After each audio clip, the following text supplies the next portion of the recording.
ঢাকার উত্তরায় দিয়াবাড়িতে অবস্থিত মাইলস্টোন স্কুল অ্যান্ড কলেজে অষ্টম শ্রেণীর ছাত্র ছিল তানবীর আহমেদ। প্রতিদিনের মতো সোমবারও বাবা ও ছোট ভাইয়ের সঙ্গে স্কুলে যায় তানবীর। তানবীরকে খুব কাছে থেকে দেখছি এবং চিনি।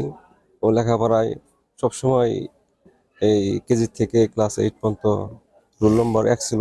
এলাকার লোকে তাকে খুব ভালোবাসতো, সবার সাথে মিলে চলাফেরা করতো, তাদের মধ্যে কোনো ভুল ছিল না। সে একটা সততাবান ছেলে। ভালো স্কুলে ভর্তি করেছিল সুনাম করার জন্য। সরকারের ব্যর্থায় যে বিল্ডিং গুলো করেছে সেখান দিয়ে যে বিমান ট্রেনিং দেওয়ার জন্য বা যেভাবে প্রয়োজন শিক্ষার জন্য চালাইছে, সে দুর্ঘটনায় সেও চেষ্টা করছিল হয়তো বা বাঁচানোর জন্য, সেও মারা গেছে শুনছি। তাদের জন্য ভয় লাগে। কিন্তু বাসায় ফিরে সবাই একসঙ্গে দুপুরের খাবার খাবেন, এর জন্য তানবীরের পছন্দের খাবার রান্না করেছিলেন মা লিপি বেগম। কিন্তু সেই খাবার খাওয়ার আনন্দ কিছুক্ষণ পরে রূপ নিল বিষাদে। আর কোনোদিন এই অসহায়তা সহ্য না করতে পারে। আল্লাহ, তুমি সবার মার বুক তার বুকের ফিরিয়ে দাও। যারা আছে হসপিটালে তাদেরও তুমি তার মায়ের কাছে ফিরিয়ে দাও। আমার ছেলে তো চলে গেছে, তাদের কাছে তুমি ভালো রাখো, তাদের তুমি তার মায়ের কাছে ফিরিয়ে দাও। দুপুর 1টার দিকে খবর আসে স্কুলে বিমান দুর্ঘটনা হয়েছে। এতে তানবীর আহমেদের মৃত্যু হয়েছে। নিহত তানবীর আহমেদের বাড়ি টাঙ্গাইলের মির্জাপুর উপজেলার ওয়ারশী ইউনিয়নের নয়াপাড়া গ্রামে। তিনি ওই গ্রামের রুবেল মিয়ার ছেলে। তানবীরের পড়াশোনার সুবাদে পরিবারের সবাই উত্তরায় বাসা ভাড়া করে থাকতেন। আমি চাই ওই বিমান কেন এখানে প্রশিক্ষণ দেওয়া হলো, এটার একটা বিচার করা দরকার। কেন ওই জায়গায় প্রশিক্ষণের জায়গা বেছে নেওয়া হলো, এটা সরকারের কাছে আমার আবেদন। তানবীরের ছোট ভাই তাশরিফও একই স্কুলে 2য় শ্রেণীতে পড়ে। তাশরিফের স্কুল ছুটি হওয়ায় বাবার সঙ্গে বের হয়ে এলে দুর্ঘটনার হাত থেকে রক্ষা পায়।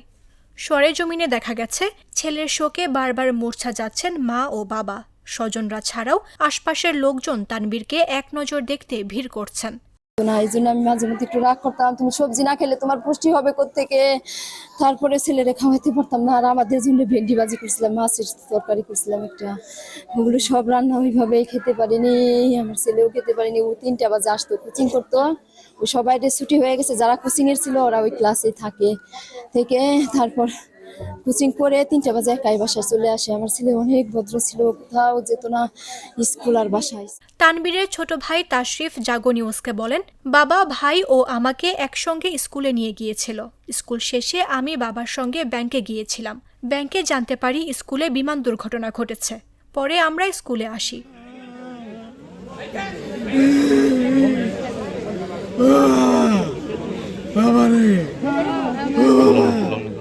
এ বিষয়ে মির্জাপুর উপজেলা নির্বাহী কর্মকর্তা ABM আরিফুল ইসলাম জাগো নিউজকে বলেন, প্রথমে আমরা যখন বিমান বিধ্বস্তের ঘটনাটা আমরা দেখি বা জানতে পারি, শুধু আমরা নয়, শুধু উপজেলা প্রশাসন বা জেলা প্রশাসন নয়, পুরো দেশবাসী কিন্তু গভীরভাবে মর্মাহত হয়েছেন।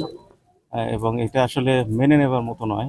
এমন একটি ঘটনা, আমারও 2টি সন্তান আছে। আপনারা জানেন যে আমার সন্তানকেও যখন আমরা স্কুলে পাঠাই, আমার নিজের কাছে এটা মনে হয়েছে যে সন্তানকে আমি স্কুলে পাঠালাম, এই সন্তান আমার ঘরে ফিরবে, একসাথে বসে খাওয়া দাওয়া করবে, হয়তো বাবা বা বলে ডাকবে। সে সন্তান আসে, তাহলে বাবা মা।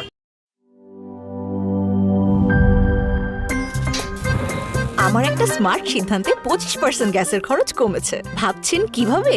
সাধারণ গ্যাস স্টোভ বদলে আমি এনেছি আরএফএল গ্যাস স্টোভ। এর সাইন্টিফিক নজল ও ব্রাস বার্নার ক্যাপ সমানভাবে তাপ ছড়িয়ে রান্না করে দ্রুত।